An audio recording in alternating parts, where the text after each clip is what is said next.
Le mot étrangère vibre, clapote dans la boue, étrangère en minorité blanche dans un quartier maghrébin de Nanterre et dans la célébration d'une indépendance qui n'est pas la sienne, et étrangère aussi à l'histoire de son père, étrangère à son père de 90 ans, qui devint commissaire de police dans ces années-là, 61, 62.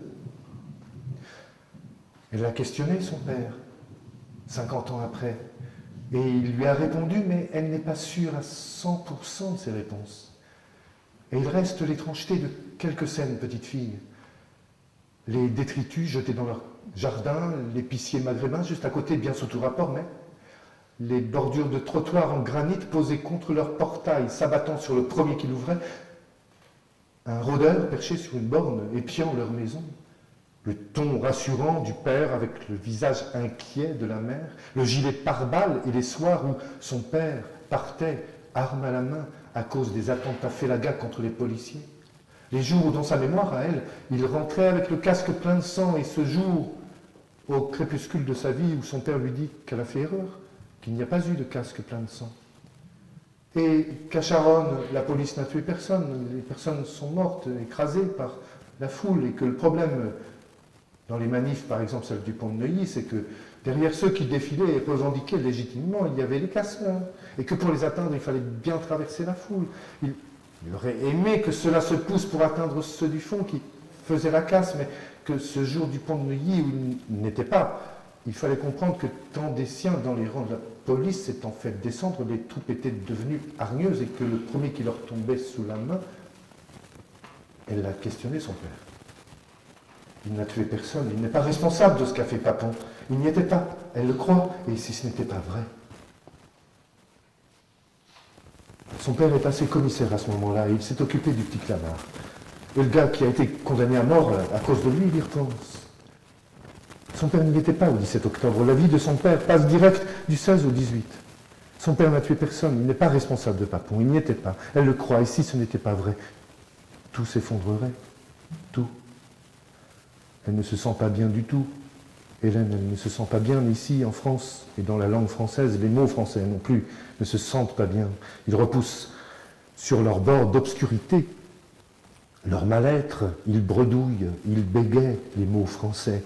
Ils parlent d'eux, des Arabes, des Algériens, ils disent, vous allez dire, j'ai une drôle de parole, mais j'allais dire, parce qu'à la limite, on va dire, ils disent l'étrange en langue étrange, les mots, ils disent, j'allais dire, si t'es pas content ici, vous savez, ça c'est souvent dit, casse-toi, vous savez, mais vraiment, je crois, à la limite, on va dire, je vais dire, je crois que si j'étais aussi mal dans un pays, je crois, vous allez dire que j'ai une drôle de parole, je crois que je penserais qu'à une chose, c'est retourner vers mes origines, mais c'est vrai, on les a parqués, forcés, humiliés, et tout ça, mais la vie à Nanterre, les barbus, je ne supporte pas, les voiles, c'est, je vais dire, ce déballage vestimentaire, je cherche désespérément, je cherche dans le Coran, à droite, à gauche, désespérément, je cherche, il n'a jamais été dit qu'il fallait que, désespérément, je ne supporte pas mon fils coincé dans l'ascenseur, moi, avec un pitbull, les barbus, je ne supporte pas la vie à Nanterre, vous savez, vous allez dire, c'est une drôle de parole, ça c'est souvent dit, casse-toi vers tes origines, mais qu'est-ce que j'aurais fait si j'étais né là-bas avec ce que je pense aujourd'hui?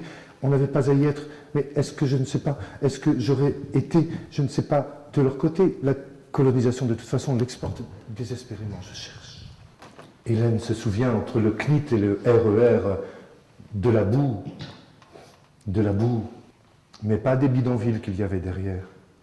La langue française ne se sent pas très bien ici. Elle tangue. Hélène tangue. Son papa, il serait plutôt socialiste, et elle serait plutôt front de gauche. Je sors, ombre de l'Agdar essorée par le temps. Je sors du centre social. La lumière m'éblouit toute la ville en contre-jour, voilée. Immeuble sombre, découpe anguleuse de l'obscurité en plein jour. En plein 5 juillet 2012. J'ai 2 livres qui bouillent dans ma poche, mes 2 parents d'histoire commune tranchés, j'ai le cadavre encerclé et j'ai tombeau pour 500 000 soldats. Et j'ai dans les yeux le noir de la ville passée, de la boue et des corps qui flottent et l'obscur du quartier présent.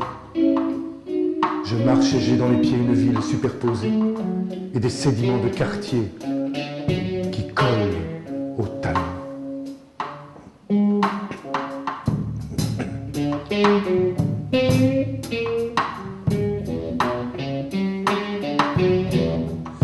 Le quartier ne sait pas ce qu'il est, le quartier n'est pas ce qu'il est, le quartier est ce qu'il n'est pas, le quartier n'est pas ce qu'il n'est pas, le quartier est ce qu'il est et à la trace.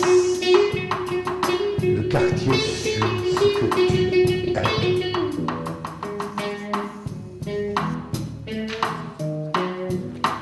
Ce que tu es.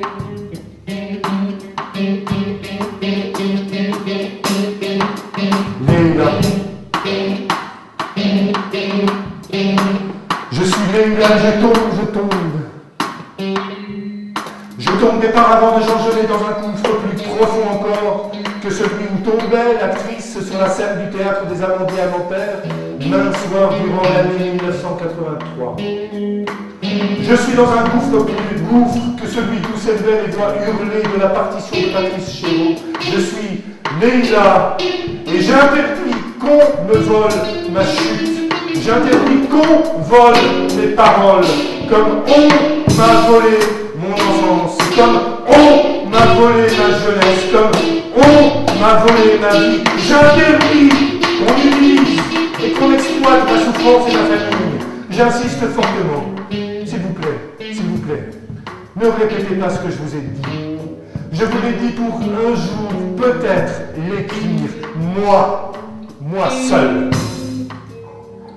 Je reste seul dans le passé présent à vivre de la souffrance. Je reste seul encore et encore dans ma tête, dans mes chairs, dans mes souvenirs. Ne répétez pas ce que j'ai dit, ne réécoutez pas ce que j'ai dit. Il n'y a aucune place, aucune oreille, pour aucun poème dans le nœud de souffrance autour du 5 juillet 1962.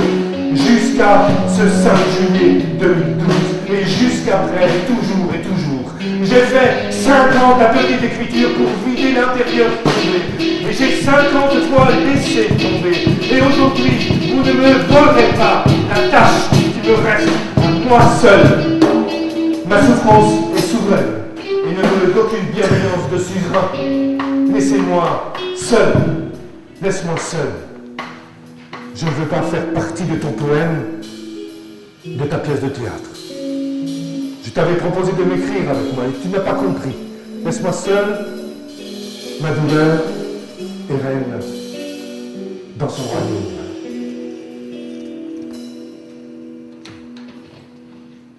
La ville ne sait pas ce qu'elle est, la ville n'est pas ce qu'elle est, la ville est ce qu'elle n'est pas, la ville n'est pas ce qu'elle n'est pas, la ville ce qu'elle est et à la trace. La ville suit.